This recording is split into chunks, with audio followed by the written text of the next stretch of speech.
Bonjour, monsieur Jean-Paul Bedbez. Bonjour.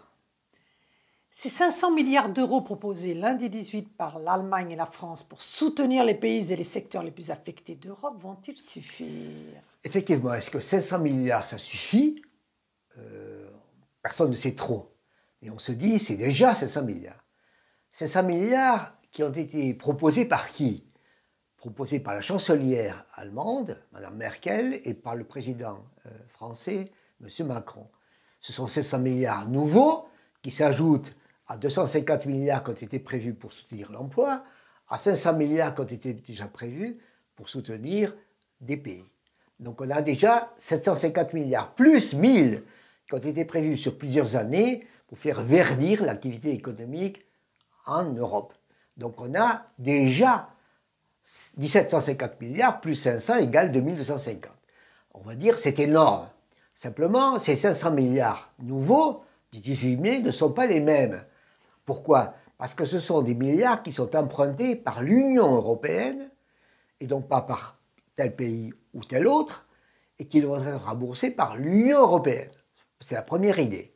La deuxième idée, c'est que ces milliards qui seront empruntés par l'Union européenne seront distribués à tel pays ou tel secteur en fonction de ses demandes.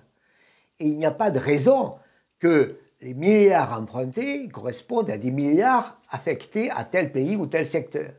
Et cet écart entre les milliards empruntés par les pays et les milliards prêtés au secteur, ça se correspond. Et donc on a là un écart qu'on appelle un transfert.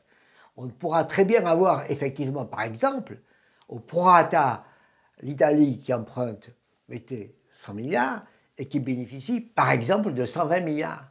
Et donc, on aurait un écart de 20 milliards qui serait évidemment, en fait, financé par d'autres. Et c'est là qu'il y a un transfert, et c'est là qu'il y a un problème, c'est là qu'il y a une nouveauté, et c'est là qu'il y a, à mon avis, une avancée considérable de l'Union européenne qui ne peut pas continuer si elle n'est pas une union de transfert. Mais évidemment, les pays, en particulier l'Autriche et les Pays-Bas, ne sont pas tout à fait d'accord, sinon pas d'accord vraiment encore avec cette idée. Et le jugement de la Cour fédérale allemande du 5 mai, on l'oublie? Ben, écoutez, c'est la même histoire. Le jugement allemand était de dire nous devons nous occuper de l'Allemagne et juger de ce qui s'est fait pour l'Allemagne. Et donc avec les 500 milliards, on est en train de dire regardons ce qui se passera pour l'Italie, la Grèce, l'Espagne, l'Italie, indépendamment de la source. Et donc on a un écart entre la source des financements et les bénéficiaires des financements. Ça, c'est au niveau global, alors que la question était déjà posée au niveau de l'Allemagne elle-même. C'est la même idée, c'est-à-dire que nous devons avoir à l'heure actuelle une union de transfert, autrement nous aurons une juxtaposition de pays qui auront chacun un budget, chacun des dépenses, chacun éventuellement des déficits, mais personne ne communiquera avec l'autre. Et c'était une possibilité, si vous voulez, à mon avis bancale, mais qui ne peut plus durer avec aujourd'hui le coronavirus. Le coronavirus fait qu'aujourd'hui, il y a des pays extrêmement affectés et qui sont en extrême besoin, et d'autres qui sont moins affectés et qui ont même des excédents. Et donc, si on n'a pas aujourd'hui les pays qui ont des excédents, qui aident les pays qui sont en extrême besoin, le système explose. Donc aujourd'hui, l'union de transfert, comme tous les pays, en fait, comme toutes les unions d'États,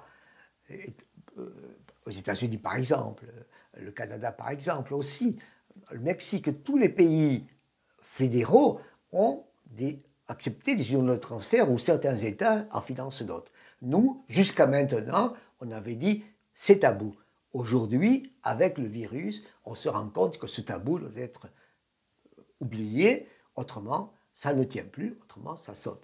Donc les 500 milliards sont à l'heure actuelle la façon de transgresser le tabou et d'une certaine manière de dire à la Cour fédérale européenne, vous avez raison par rapport à la Cour fédérale allemande qui, elle, date parce qu'elle n'a pas compris que nous sommes dans une logique fédérale.